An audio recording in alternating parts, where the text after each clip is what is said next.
Good morning, everyone. Today I will discuss the topic of introduction of 8051, the pin description of 8051, and architecture.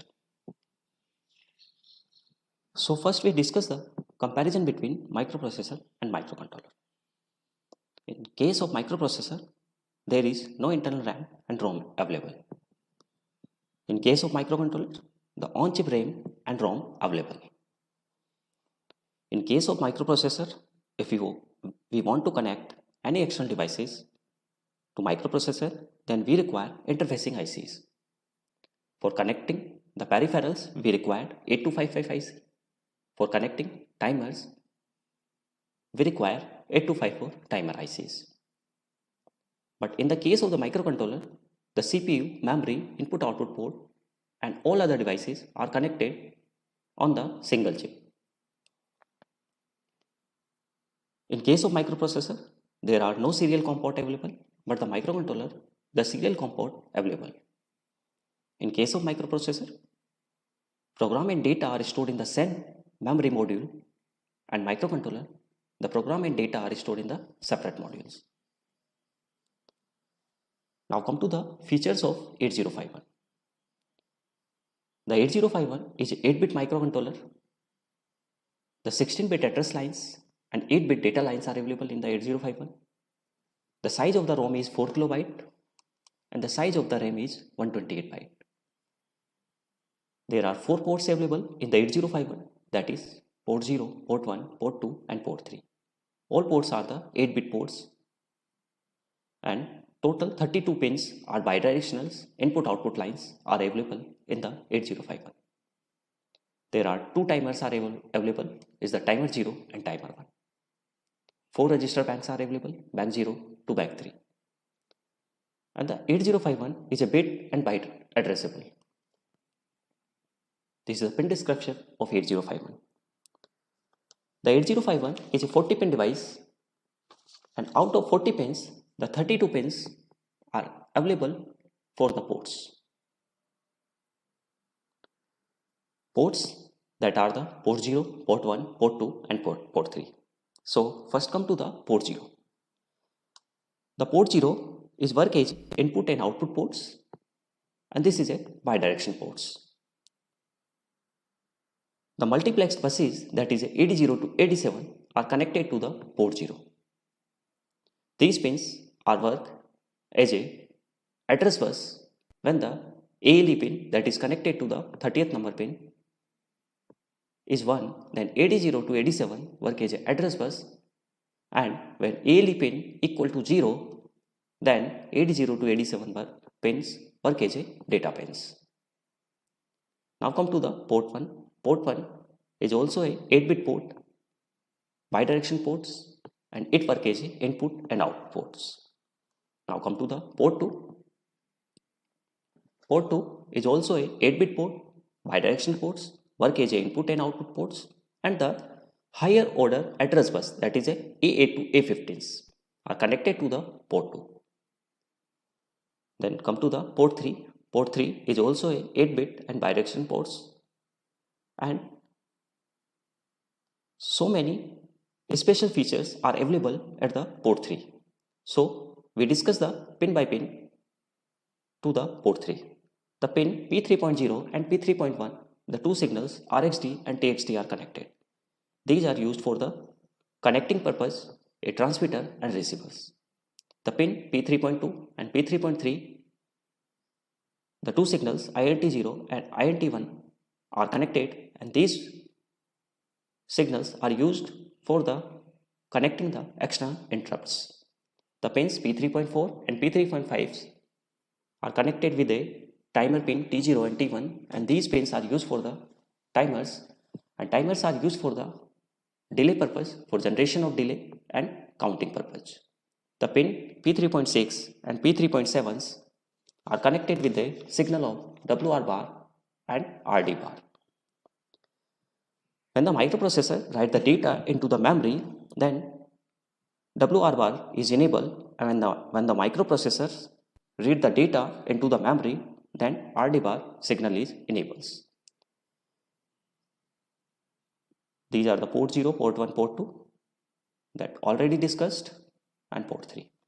Now come to the crystal oscillator that are connected with the pin number 18 and 19th. A crystal is to be connected externally between these two pins to complete the feedback path to start oscillations. Controller can be operated on external clocks. These are the pull-up resistors that are connected with the port 0. In case of the port 1, port 2 and port 3, pull-up resistors are internally connected. So we discuss what are the use of these pull-up resistors with port 0. In the next slide, we can see that without pull-up resistors, what happen when switch is open, then a high voltage, that is VCC, is appear at the input pin, and when the switch is closed, input is still in floating conditions because a short circuit in VCC and ground. So a problem arises that is called floating conditions. At the microcontroller input pin, the voltage maybe is a VCC or maybe is a 0 volt. When pull-up resistor connected with the port 0, then the switch is open, a high voltage, that is a VCC, is appear at the input pin, and when the switch is closed, a low voltage, that is a 0 volt, is appear at the input pin. So we can see that the floating conditions has been removed from the port 0 when connected the pull-up resistors. Next signal is a PSEN bar signal. It is low during external program memory access. So PSEN bar signal, program store enable signal, used for the access the external memory. Reset, it is a power on reset. Upon applying a high pulse to reset, the microcontroller will reset and all values in registers will be lost. The next signal is a ALE address latch enable signal. The ALE pin is used for demultiplexing the address and data buses, that is AD0 to AD7. When ALE signal is 1, then AD0 to AD1 work as a address bus. When ALE is 0, then AD0 to AD7 work as a data bus. This is the architecture of 8051. We can see that the RAM, on-chip RAM, ROM, timers, serial ports, input-output ports, all are available on the chip of 8051s.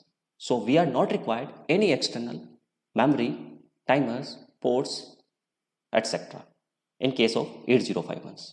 And these are all are connected to the CPU using the address and data buses. A interrupt control unit is also available for the connecting the external interrupt with the CPU. A crystal oscillator is also connected to the CPU for generation of clocks. The 8051s, there are so many registers are available. The important register accumulator is a 8-bit registers and used for the arithmetic and logical operation to accumulate the results. The B registers used with A register for multiplications, divisions, for other instructions. It is treated as scratch pad register. The next unit is ALU, that is a arithmetic logical unit. The ALU perform arithmetic and logical operation on 8-bit data. Arithmetic operations such as addition, subtraction, multiplication and divisions and other logical operations also be performed in the ALU units. The registers program counter is a 16-bit registers, and the function of program counter is to point to the memory address from the next byte is to be fetched. DPTR is a 16-bit registers and it is used to hold the address of data in the memory, and it can be used separately as lower byte 8-bit DPL and higher 8-bit.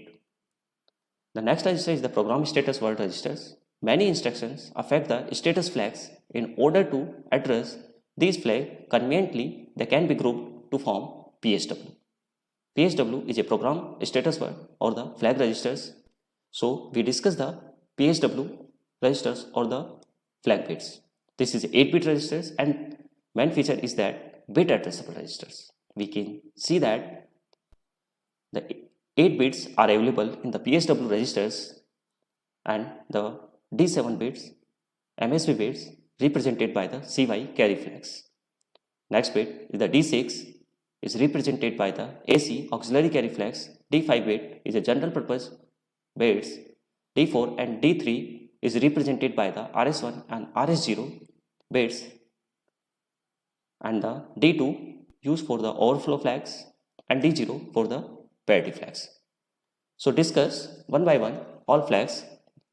That is, the first flag is the carry flag. The carry flag is set to 1 whenever there is a carry out from the D7 bits. If the carry is 0, then CY equal to 0. AC auxiliary carry flag, if there is a carry from D3 to D4 during the add or subtraction operations, the AC flag is set, otherwise it is cleared. Next is the parity flags, P flag. If the A register contain odd number of 1s, then P equal to 1, or for even number of 1s, then P equal to 0. Next, OV, overflow flags. This flag is set whenever the result of a signed number operation is too large, causing the high order bit to overflow into the signed bits. So overflow flag bit is used for the signed bit operations. Unsigned number bit operations, the carry flag bits are used, and the signed number bits operations for the overflow flag bit used. The next is the PSW bit bank selections. The RS1 and RS0 is used for the selection of the register banks. In the 8051, 4 banks are available, bank 0, 1, 2 and 3. If we put 0, 0 on the RS1 and RS0, then bank 0 is selected. For the case of the 0, 1, bank 1, 1, 0, bank 2 and 1, 1, bank 3 is selected.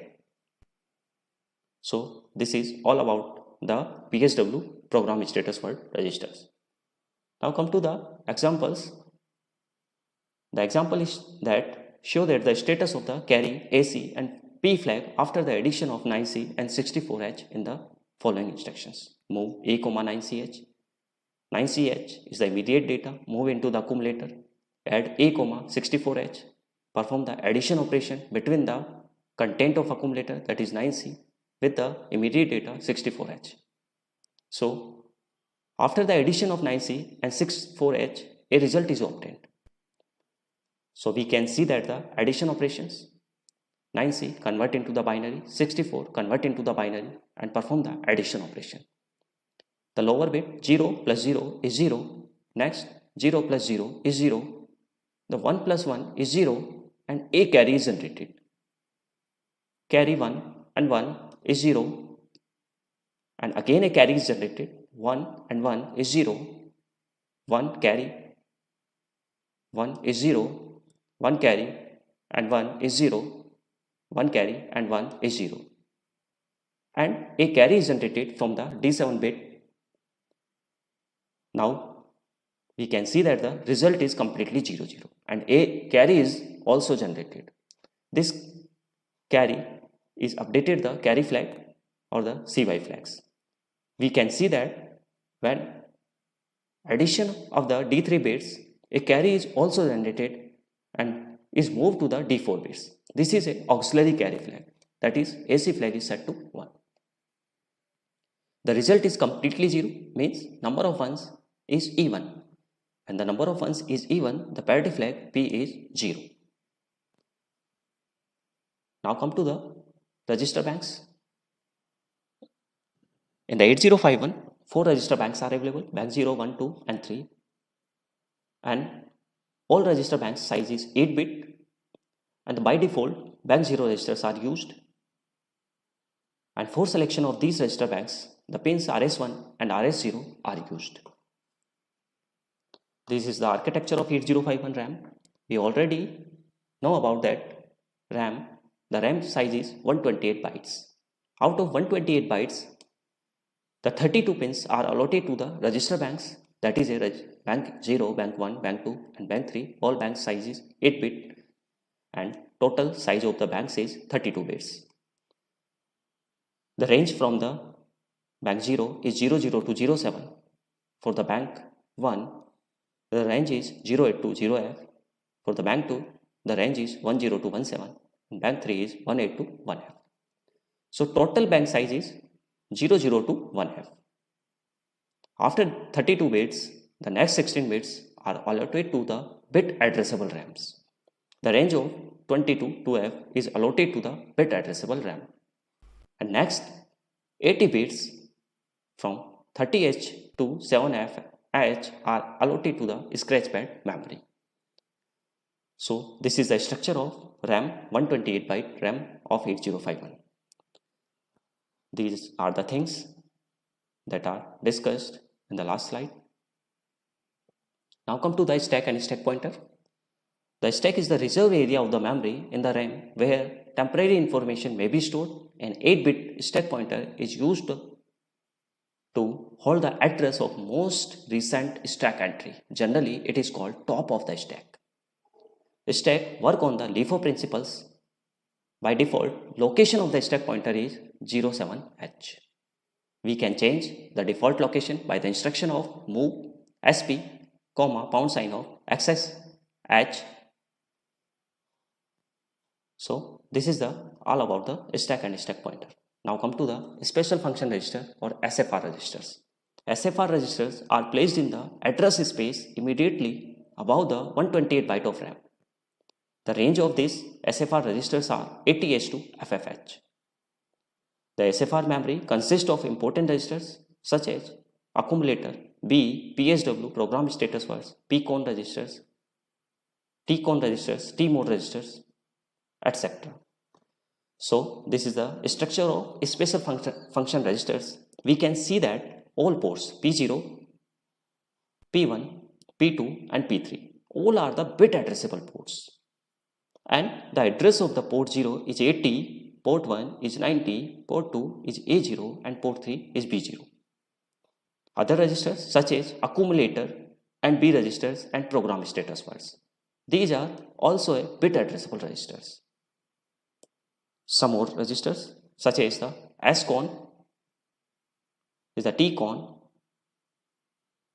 are also a bit addressable 8-bit registers. The register PCON and SBUF is not a bit addressable registers. We discuss in detail about the TCON, SCON, SBUF in the next upcoming lectures. So thank you. We discuss all about the basics of 8051's, pin diagram of 8051 and architecture of 8051. Thank you very much.